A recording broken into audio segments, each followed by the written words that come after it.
The first time the night shift nurse really saw the electrician, it was 7:10 in the morning, and the diner on Ashland was doing what good rooms do, holding people together while the coffee did quiet heroics. Outside, a bus stop breathed steam. Inside, the blinds were tilted to make the morning polite. Cops, nurses, drivers, and people with name tags instead of neckties sat in the practiced silence of those who had already spent their words. He took the corner stool under the cash-only sign, high-vis jacket folded into a square, steel lunchbox dented the way objects dent when they've heard stories. He wrapped both hands around the mug like he'd paid for warmth as much as caffeine. He watched the ceiling by reflex, the way a person who can fix a thing listens for it first. When the cook muttered a joke, his laugh started low, more vibration than noise. She filed him as part of the room, reliable as the bell over the door. Then she ate her eggs and tried to stack the night behind her so it wouldn't slide. Teenager's lungs finally conceding, an older patient asleep only after someone renegotiated pillow geometry. The hush after a code when a room has to remember how to breathe. On the way out, she noticed him shimming a wobbly sugar caddy with a folded sweetener packet, the quick, bright grin of a person who understands that small fixes count. The next Thursday, he tightened napkin dispenser screws with a coin.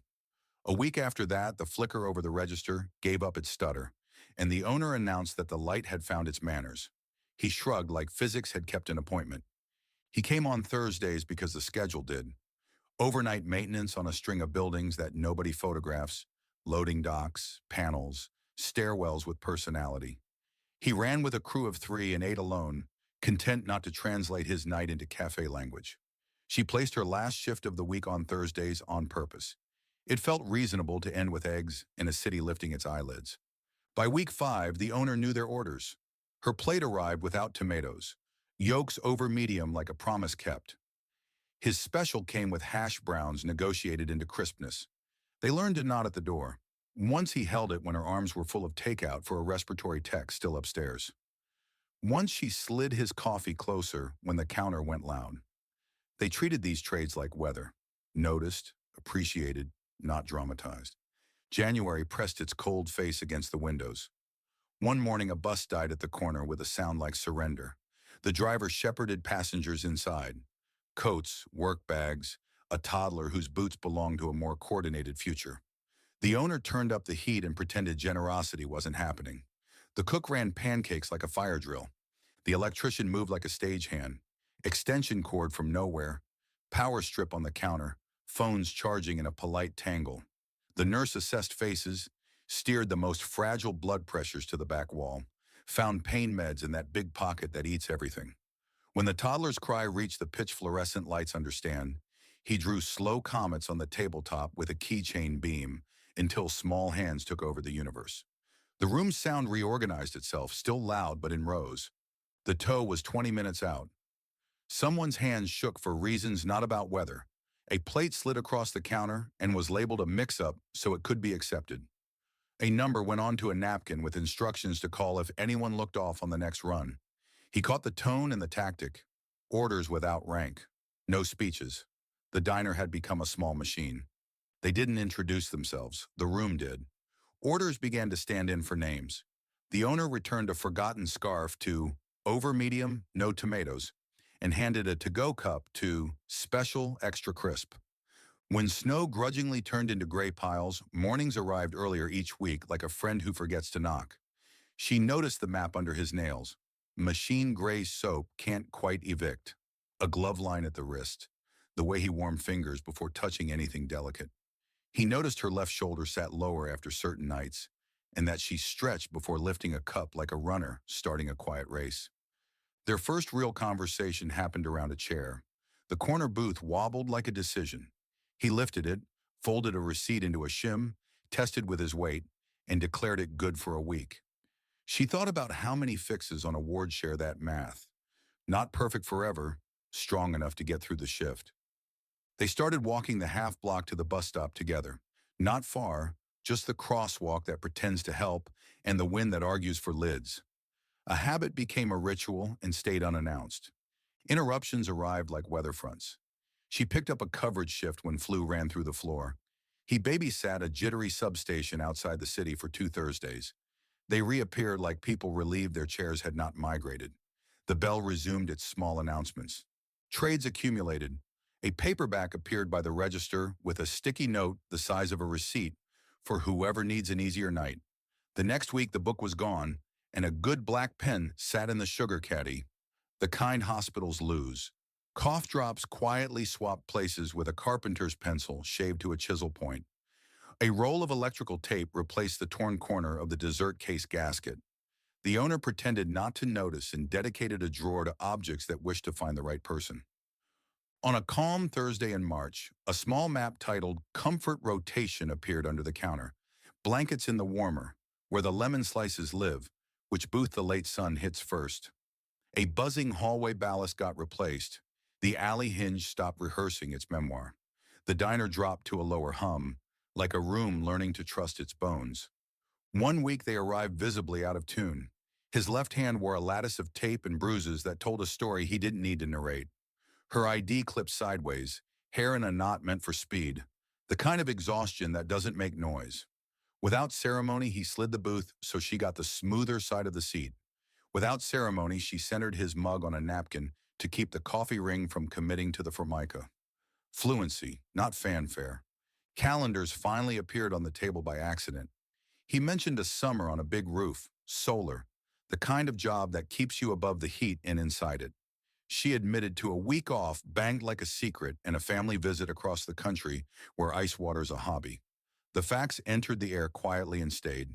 The city handed them a reason to leave the booth in July. The Block Association planned a street fair with an optimism that would make an electrician laugh and a nurse pack extra bandages. Volunteers apologized at clipboards. He ran power to a row of vendors whose dreams exceeded their amperage.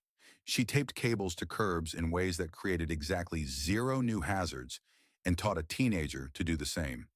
The portable stage moved 2 inches to the left and saved a bass player from the world's most boring emergency.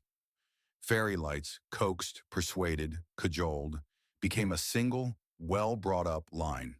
When the band started, he lifted his chin toward the skyline as if to say, "See what we did?" She nodded back with the quiet pride of a person who liked every stranger in the room for nearly an hour. Afterward, the owner taped a photo under the register. The stage 2 inches left of where it began, the lights behaving, a crowd that looked like a room learning to breathe together. On the back, a line in tidy print. "See what we did?" The nurse stole the sentence for her ward the next night, and it worked there too. August put pressure on the edges. A family crisis called her halfway across the map.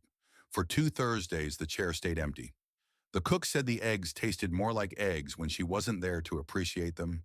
The electrician showed up anyway, fixed a sulking freezer door and a step that squeaked itself into confession, and left the kind of tip that votes confidence. When she returned, a cup landed on the counter before the backpack hit the hook. The owner said the seat had tried to wait. They finally learned each other's last initials at a hardware store, which may be the only place where last names matter without feeling like paperwork. One of them was choosing a broom hook that wouldn't lie. The other weighed wire gauges with the concentration of a prayer. The cashier asked about separate bags. The combined no drew a modest map. September cut the power 3 blocks wide on a Thursday just after 4. Heat like a lecture, sky like a decision. The diner sighed into dim. The owner looked up as if the ceiling could be reasoned with. A generator arrived on a dolly that had seen things. Cable coiled over a shoulder like a scarf built for a different weather system. A cooler of ice thunked onto the tile. Cups lined up. Water turned into instruction. Neighbors wandered in, startled by the sudden decision to be a community. A college student brought a power strip. Someone produced fans from somewhere improbable. A small kid asked to help and got a stack of napkins plus a map of where they belonged, which turned duty into pride. Dusk rolled the neighborhood back to itself. The generator let the fans exhale one last time and went quiet. Street lights found the note. In the alley, the air smelled like hot asphalt and lemons. 2 people leaned against brick and crate, hands black with the day, hair obeying no plan. Names had never been traded, only roots and rituals. The first kiss wasn't fireworks. It was a knob sliding to the right temperature. Fall made everything easier to believe. The owners started asking them first when a shelf needed confidence or a fundraiser needed route maps. Thursday stayed anchored. Not a rule, a gravity. Some weeks they ran late. Some weeks they left early. Some weeks they collapsed into the corner booth like two people practicing the skill of sitting still. They didn't climb into each other's histories with speeches. They learned the good chairs in each apartment and which brand of honey doesn't pretend. A dog with new house nerves learned that night shifts smell different than days. A father's hands taught a life in tools in another language. A mother's kitchen returned salt to its cheerful job. Winter circled back. The bus that once died at the corner simply did its job. The owner painted the door a color that admitted daylight. The cook discovered a hash brown trick he insisted was proprietary. The diner kept its hum. The corner booth barely wobbled anymore. Sometimes it did because furniture is honest. One morning when the sky matched the mugs, the owner slid a second photo across the counter. This one showed a row of phone chargers braided into civility during that long-ago bus breakdown. On the back, the same tidy print. You kept the room useful. The nurse tucked it behind a badge in the jacket pocket. The electrician looked at the ceiling out of habit and decided not to fix anything just yet. Some romances are built with vows and flourishes. This one learned to live on eggs at 7, a folded receipt under a short leg, a generator on a dolly when the street forgot how to shine. It never needed names. It needed a booth that stayed put, a morning that arrived, and two people who believed the quiet kind of good is still a kind, and kept showing up until the room believed it too.